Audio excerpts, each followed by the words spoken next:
Welcome to Telugu focus TV. నేను మీ శ్రీనివాస్ రెడ్డి. వీధి కుక్కల పైన దేశవ్యాప్తంగా ఒక 10 కొత్త రూల్స్‌ని కూడా తెచ్చారు. అది ప్రతి ఒక్కరు కూడా తెలుసుకోవాల్సినటువంటి పరిస్థితి ఉంది. అసలు ఏంటి ఆ రూల్స్ అనేది గనుక మనం చూసినట్లయితే ఢిల్లీ, ఎన్‌సీఆర్‌లో మొత్తం వీధి కుక్కలను తొలగించి షెల్టర్‌లు పెట్టి వాటిని అక్కడికి తరలించాలని కూడా జారీ చేసినటువంటి ఆదేశాలు ఇప్పుడు సుప్రీం కోర్ట్ ఇవాళ సవరించింది.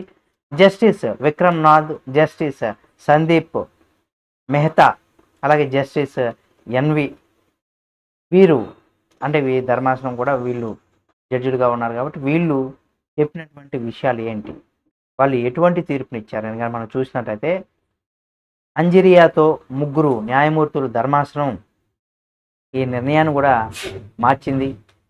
హాని చేసే లేదా క్రూరంగా ఉండేటువంటి కుక్కలు మాత్రం షెల్టర్కు తరలించాలని కూడా కోర్టు స్పష్టం చేసింది. అలాగే వీధి కుక్కలను అంటే వీధి కుక్కలకు కూడా ఆహారం పెట్టడం, మళ్ళీ వాటిని వదిలేయడం వంటి ఏవైతే ఉన్నాయో ఇవి దత్తత తీసుకోవడం వంటి విషయాలపైన కూడా కొన్ని మార్గదర్శకాలని ఇక్కడ సుప్రీంకోర్టు సూచించింది.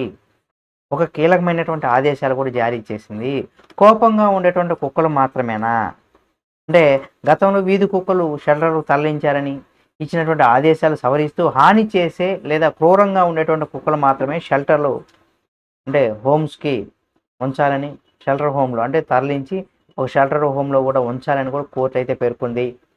అయితే ఈ కుక్కలకు సంబంధించి ఆహారానికి సంబంధించి చూసినట్లయితే వీధి కుక్కలకు ఆహారం పెట్టేందుకు కూడా మున్సిపాలిటీలు ప్రత్యేకమైనటువంటి ప్రాంతాలను కూడా గుర్తించాలని, ఆ ప్రాంతాల్లో మాత్రమే ఆహారం పెట్టాలని కూడా కోర్టు అయితే ఆదేశాలు జారీ చేసింది. అయితే ఇక్కడ టీకాలు వేసినటువంటి కుక్కలు ఏవైతే ఉంటాయో లేదా శానిటైజేషన్ చేసినటువంటి కుక్కలను తిరిగి వాటి ప్రదేశాల్లో విడుదల చేయాలని చెప్పడం జరిగింది. అయితే ఇక్కడ వీధి కుక్కలు దత్తత తీసుకునే దానికి సంబంధించి కానీ మనం చూసినట్లయితే ఎవరైతే జంతు ప్రేమికులు ఉంటారో అంటే డాగ్ షెల్టర్లకు కుక్కలను దత్తత తీసుకోవచ్చు.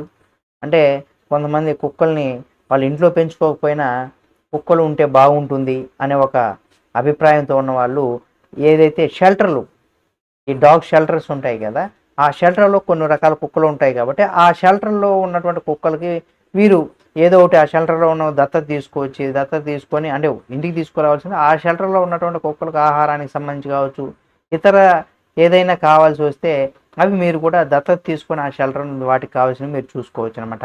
ఇందుకు ప్రభుత్వం అధికారులు కూడా సహకరిస్తారు.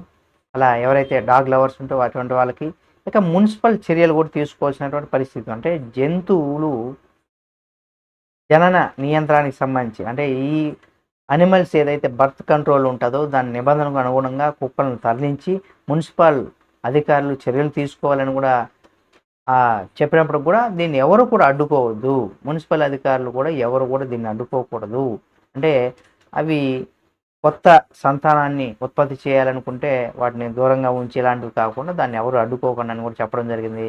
ఇక నిబంధనలు కనుక ఉల్లంఘిస్తే ఏమవుతుంది, ఎవరైనా వీధి కుక్కలను ఆహారం పెట్టినట్టుగా తెలిస్తే సంబంధిత చట్టాల ప్రకారం చర్యలు కూడా తీసుకుంటామని కూడా కోర్టు హెచ్చరించింది.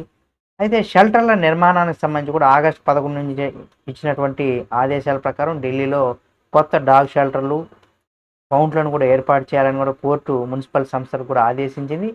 అయితే ఈ కేసు విచారణకు సంబంధించి కూడా అంటే ఈ కేసులకు సంబంధించి కూడా ఆఖరికి విచారణ 8 వారాలు తర్వాత కూడా ఉంటుందనేసి కూడా సుప్రీంకోర్టులో ఉన్నటువంటి అంటే సుప్రీంకోర్టు తెలిపింది.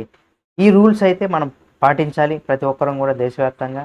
ఇవి ఎవరైతే బ్రేక్ చేస్తారో వారిపైన చట్టపరంగా చర్యలు కూడా ఉంటాయి. కాబట్టి ప్రతి ఒక్కరు కూడా స్ట్రీట్ డాగ్స్కి సంబంధించి మంచి నిర్ణయం తీసుకోండి. అటువంటివి ఏమైనా ఉంటే వెంటనే స్ట్రీట్ డాగ్స్కి సంబంధించి కూడా కాంటాక్ట్ అయ్యి అటువంటి ఏవైనా ర్యాష్గా బిహేవ్ చేసేటువంటి డాగ్స్ ఉంటాయి వాటిపైన చర్యలు కూడా తీసుకునడానికి కాల్ చేయండి. అలాగా ఉంటుంది. కాబట్టి ప్రతి ఒక్కరు కూడా ఈ వీధి కుక్కలకు సంబంధించి కూడా ఈ నియమాలని, ఈ రూల్స్ని ప్రతి ఒక్కరు కూడా ఫాలో అవ్వాలి. ఈ వీడియో మీకు నచ్చితే లైక్ చేయండి. మరిన్ని వీడియోల కోసం మన Telugu focus TV channel subscribe చేసుకుని పక్కనే ఉన్న బెల్ బటన్ ఒకటి మాత్రం మర్చిపోకండి.